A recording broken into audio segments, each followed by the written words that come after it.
Hello friends, চলে এসেছি আমি একটা নতুন ব্লগ ভিডিও নিয়ে। তোমরা আশা করি ভালো আছো, আমিও খুব ভালো আছি। দেখো, আমরা মার্কেটে যাওয়ার জন্য তৈরি হয়ে গেছি। আমরা একটু বাজারে কেনাকাটার জন্য যাচ্ছি। আমি আর পিয়া দুজনে মিলে যাচ্ছি। পাশেই তো মার্কেটে গিয়ে আর ভিডিও করা হয়নি, বাড়ি এসে তাই ভিডিওটা কন্টিনিউ করছি।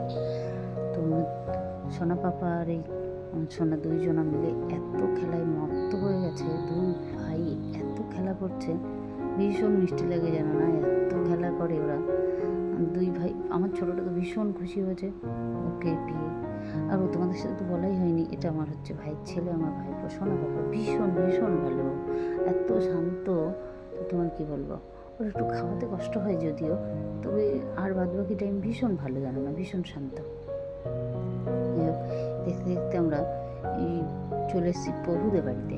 প্রভু নিমন্ত্রণ করেছিল, তো প্রভুদের বাড়ি এসেছি। ওনারা ইস্কনের ভক্ত, তো ওনারা প্রত্যেক দিন ভগবানের সেবা দিয়েই তো ওই প্রসাদ গ্রহণ করেন, অন্ন সেবা পান। আর এই প্রভুর ছেলে মৃদঙ্গ বাজাচ্ছে, তাই দেখে তো সোনা বাবা পাগল হয়ে গেছে ও মৃদঙ্গ বাজাবে। আর সেই বাড়ি এসে দেখো আমার সোনাটা বাবা দাদা এইভাবে দাদা বাবা করে যাচ্ছে। এত ভালো লাগে বাবা দাদা শুনতে, মিষ্টি মিষ্টি মুখে ভীষণ ভালো লাগে। সোনা হেসে পাগল হয়ে যাচ্ছে ভালো। আর এমনি তারপরে এমনি চলে এসে একটু পাশেই চড়ক হচ্ছে, চড়কে মাঠে। তো মাঠে এসে দেখেছো অনেক দর্শক এসেছে, প্রচুর চড়ক দেখতে এসেছে সবাই। তো আমাদের মাঠে অনেক বছর বন্ধ ছিল, এবছর আবার হচ্ছে নতুন করে। অনেক সন্ন্যাসী হয়েছে এবার।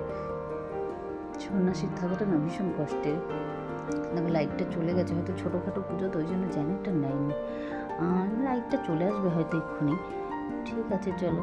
তারপরে এই লাইটটা আসার পরে দেখো মহাদেবের মাথা থেকে একদমই ফুল পড়ছে না। তারপরে সবাই বললো যে রোদে স্নান করে সন্ন্যাসীদের ডন্ডি খাটছে।